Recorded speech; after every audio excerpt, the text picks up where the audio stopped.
জীবনে যতদিন বেঁচে থাকবেন ফজরের নামাজটা পড়ার পরে এই ছোট্ট দুরূদ শরীফটি মাত্র 10টি বার পাঠ করবেন। কেননা নবীজি সাল্লাল্লাহু আলাইহি ওয়াসাল্লাম বলেছেন, এই দুরূদ শরীফ যে ব্যক্তি পাঠ করে তার ধন সম্পদ বাড়তেই থাকে।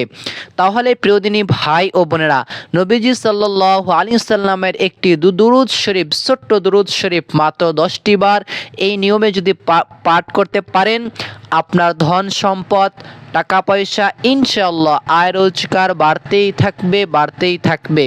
এমনকি আল্লাহ পাক রব্বুল আলামিন এমন বরকত দান করবেন যে কেউ খেয়ে শেষ করতে পারবেন না।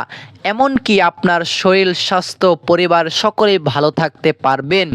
নবীজি সাল্লাল্লাহু আলাইহি সাল্লাম যেহেতু এই দুরূদ শরীফের কথা বলেছেন, অন্য দুরূদ শরীফ যদি কেউ পাঠ করে তাহলে অন্য ফজিলাত আছে, তবে এই দুরূদ শরীফ সম্পর্কে বলা হয়েছে কেউ যদি এই দুরূদ শরীফটি ফজরের পরে 10টি বার করে পাঠ করতে পারে তাহলে তার ধন সম্পদ আল্লাহ পাক রব্বুল আলামিন কুদরতিভাবে বাড়িয়ে দিবেন। প্রিয়দিনী ভাই ও বোনেরা, নবীজি সাল্লাল্লাহু আলাইহি সাল্লামের উপরে কেউ যদি একটি বার দুরূদ শরীফ পাঠ করে তার উপরে 10টি রহমত 10টি বরকত নাজিল করে এবং তার জীবন থেকে 10টি গুনাহকে কেটে দেওয়া হয়, 10টি বিপদকে দূর করে দেওয়া হয় এবং 10টি নাজ নিয়ামত তার আমলনামায় আল্লাহ পাক রব্বুল আলামিন দিয়ে দেন। সুবহানাল্লাহ। এমনকি তার আমলনামায় 10টি নেকিও লিখে দেন। এবং স্বয়ং আল্লাহ পাক রব্বুল আলামিন কি বলতেছেন আগে আমরা একটু শুনে নেই। আল্লাহ তাআলা বলেছেন, ইন্নাল্লাহা ওয়া মালাইকাতাহু ইউসাল্লুনা আলান নবী ইয়া আইয়ুহাল্লাযীনা আমানু সাল্লু আলাইহি ওয়া সাল্লিমু তাসলিমা। আল্লাহ পাক রব্বুল আলামিন বলতেছেন, ইন্নাল্লাহা, নিশ্চয় আমি আল্লাহ এবং আমি আমার ফেরেশতাদেরকে নিয়ে আমার নবীর উপরে আমি বেশি করে দুরূদ শরীফ পাঠ করি, তাই তোমরাও বেশি করে দুরূদ শরীফ পড়ো। তাহলে এই দুরূদ শরীফের আমল অবশ্যই করবেন। আপনি ফজরের পরে চাইলে করতে পারবেন, অথবা ফজরের পরে মনে নেই আপনি চাইলে 10টা 11টার দিকেও এই আমলটি করতে পারবেন, তাতে কোনো সমস্যা নেই। এই দুরূদ শরীফ হচ্ছে এমন দুরূদ শরীফ যে দুরূদ শরীফ একটিবার পাঠ করলে এই দুরূদ শরীফকে সঙ্গে আল্লাহ পাক রব্বুল আলামিনের কিছু ফেরেশতা আছে, একবার যদি কোনো বান্দা দুরূদ শরীফ পাঠ করে এই দুরূদ শরীফটাকে নিয়ে সঙ্গে রওজা পাকে মুহাম্মদুর রাসূলুল্লাহ সাল্লাল্লাহু আলাইহি ওয়াসাল্লাম তার সামনে উপস্থাপন করা হয়। তার কাছে তার নাম সহ, তার গ্রামের নাম সহ, তার বাবার নাম সহ এই দুরূদ শরীফ কেউ যদি কোনো বান্দা পাঠ করে সঙ্গে এই ফেরেশতারা মদিনাতে নিয়ে যান। সুবহানাল্লাহ। তাহলে সেই দুরূদ শরীফের আমলটির কথা বলে দিব ইনশাআল্লাহ। এই নিয়মে এই দুরূদ শরীফটা যদি পাঠ করতে পারেন, ধন সম্পদ টাকা পয়সা জায়গা বৃষ্টির মতো ইনশাআল্লাহ বাড়তেই থাকবে। কেউ খেয়ে কমাতে পারবে না, এমনকি কেউ আপনাকে কঠিন বিপদের ভিতরেও ফেলতে পারবে না। প্রিয়দিনী ভাই ও বোনেরা, এই দুরূদ শরীফ আমরা অবহেলা করি, আমরা পড়ি না। তাই আমি বলবো ভিডিওটি ধৈর্য ধরে দেখুন। ইনশাআল্লাহ দুরূদ শরীফটি আমি পড়ব, আপনাকেও শিখিয়ে দিব, আপনি পড়তে পারবেন। সহি শুদ্ধভাবে করে শিখিয়ে দেওয়ার চেষ্টা করব। প্রিয়দিনী ভাই ও বোনেরা, যতদিন বেঁচে থাকবেন ফজরের নামাজের পরে এই নিয়মে আমলটি করার চেষ্টা করবেন। এই দুরূদ শরীফের ছোট্ট একটি ঘটনা বলে তারপরে ইনশাআল্লাহ আমি দুরূদ শরীফ কোন দোয়াটি আমি বলে দিব। তার আগে বলে নেই, একবার মদিনাতে এক হুজুর, তিনি বড় আল্লাহর ওলি, তিনি লক্ষ্য করতে লাগলেন যে ছোট্ট একটা বাচ্চা ঘুরতেছে আর শুধু দুরূদ শরীফ পড়তেছে। তারপরে ওই বাচ্চাটাকে ওই আলেম সাহেব জিজ্ঞাসা করলেন যে তুমি কেন এত দুরূদ শরীফ পাঠ করো, কি হয়েছে, দুরূদ শরীফের ভিতরে তুমি কি পেয়েছো, যে তুমি কি অন্য কোনো দোয়া পারো না, তুমি শুধু দুরূদ শরীফটি কেন পড়ো? তখন এই বাচ্চাটি বলতে লাগলো যে আল্লাহর বান্দা, আমার মনে হয় আপনি অনেক ভালো মানুষ, তাই আপনাকে দুরূদ শরীফের একটি ফজিলাত বলতেছি। এই দুরূদ শরীফের যেই ফজিলাত আমি ছোট মানুষ, আমি নিজের চোখে দেখেছি। তখন ওই আল্লাহর ওলি বলতে লাগলেন, তুমি কি দেখেছো, এমন কি দেখেছো আমাকে একটু বলো, আমি একটু শুনতে চাই। কারণ উনি তো আল্লাহর অলি, উনি তো জানেন, আল্লাহ তাআলাকে চিনেন, তাই তিনিও জানতে চান যে আসলেই এর ভিতরে কি রয়েছে, এই বাচ্চা কি দেখেছে, কি জানছে, আমারও একটু জানতে মনে চায়। তারপরে ওই বাচ্চাটির দিকে বললেন, হে আল্লাহর ওলি, আমরা যখন এই মদিনাতে যখন আসছিলাম, হজের উদ্দেশ্যে যখন রওনা দিলাম, আমাদের সঙ্গে সাথী কাফেলা যাহারা ছিলেন আমাদেরকে রেখে চলে গেলেন। তারপরে তিনি জিজ্ঞাসা করলেন, কেন তোমাদেরকে রেখে চলে গেল? তখন বলতে লাগলেন যে আমার বাবা কাফেলার ভিতরে চলতে চলতে হঠাৎ অসুস্থ হয়ে যায়, এত এত পরিমাণের অসুস্থ হয়ে যায় যে বলা যায় না। সময় যত যায় ততই দেখি অসুস্থতা আস্তে আস্তে বাড়তেছে। এরপরে আমি চিন্তায় পড়ে গেলাম, কাফেলার মানুষগুলো আর বেশিক্ষণ রইল না, তারা আমাকে এবং আমার বাবাকে রেখে তারাও চলে গেল। তারপরে যখন আস্তে আস্তে যখন সময় বাড়তে থাকে, তখন দেখি বাবা আরও অসুস্থ হচ্ছেন, আরও অসুস্থ হয়ে যাচ্ছেন, তিনি সুস্থ হচ্ছেন না। তখন এক পর্যায়ে আমি লক্ষ্য করতে পেলাম যে আমার বাবা হঠাৎ ইন্তেকাল করলেন, হঠাৎ মারা গেলেন। তারপরে আমি তার চেহারার দিকে ফিরে তাকালাম, চেহারাটা দেখলাম একদম কুচকুচে কালো হয়ে গেছে, বিকৃত হয়ে গেছে। চেহারাটা দিকে আমি আর তাকিয়ে থাকতে পারলাম না। তারপরে আমি, যেহেতু আমার বাবা, আমি তার চেহারাটাকে ঢেকে দিলাম, ঢেকে দেওয়ার পরে যেন কেউ না দেখতে পায়। তারপরে তিনি, ওই ছোট বাচ্চাটা রাতে ঘুমিয়ে গেলেন। তারপরে তিনি স্বপ্নে দেখতে লাগলেন যে আমার বাবার কাছে এমন একটি মানুষ এসেছে, জুব্বা পরা এবং অনেক সুন্দর, তার চেহারা অনেক সুন্দর। এমন মানুষ আমি আর আগে কখনো দেখি নাই। তিনি যখন আমার বাবার সামনে আসলেন, এসে বসলেন, আমার বাবার মুখমণ্ডলের উপরে একটি ডলা দিলেন, এইভাবে করে। সঙ্গে সঙ্গে আমি দেখতে পেলাম যে আমার বাবার চেহারাটা সুন্দর হয়ে গেছে। সুবহানাল্লাহ।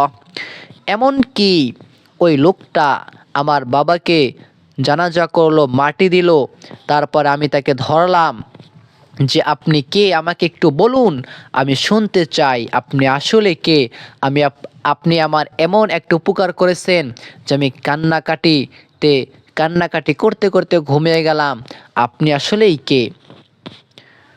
তখন ওই লোকটা উত্তরে বললেন, তুমি আমাকে চিনো?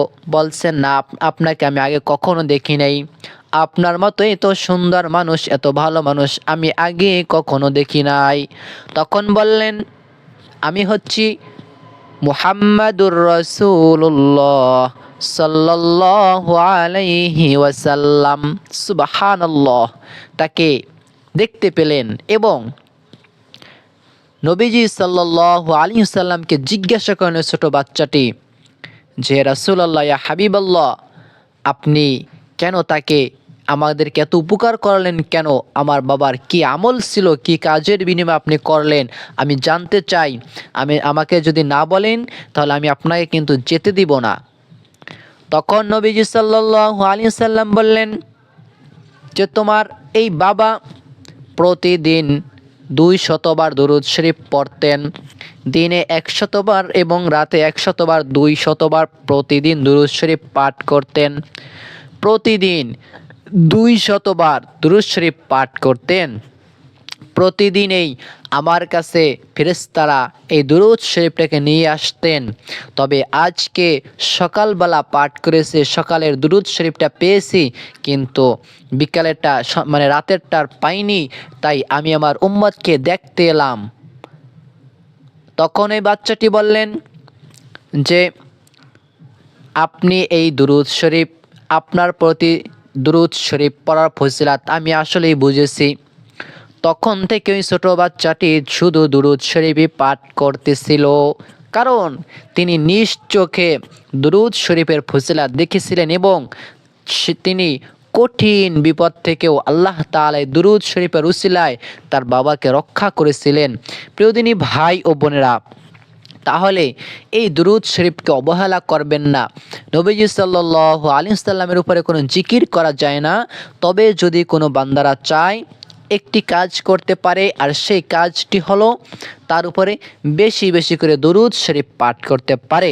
দুরূদ শরীফের ফজিলাত, কেউ যদি একটিবার দুরূদ শরীফ পাঠ করে তার আমলনামায় 10টি নেকি লিখে দেওয়া হয়, 10টি গুনাহ তার আমলনামা থেকে কেটে দেওয়া হয়, এবং তাকে তার জীবনের বড় বড় 10টি বিপদ আপদকে দূর করে দেওয়া হয়। সুবহানাল্লাহ।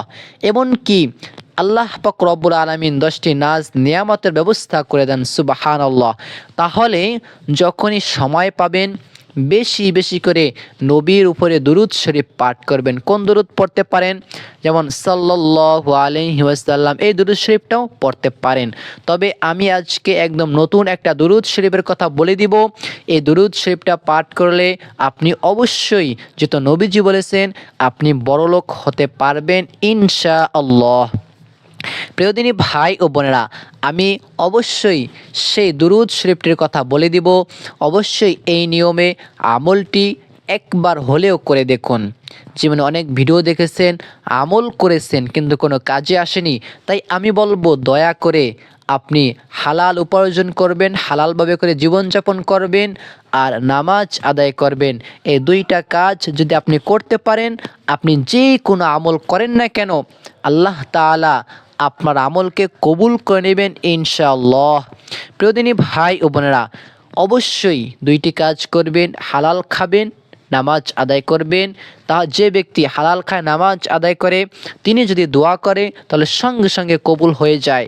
আর যারা হারাম খায়, নামাজও পড়ে না, তাদের দোয়া কিন্তু কবুল হয় না। তাহলে অবশ্যই এই নামাজ আদায় করবেন।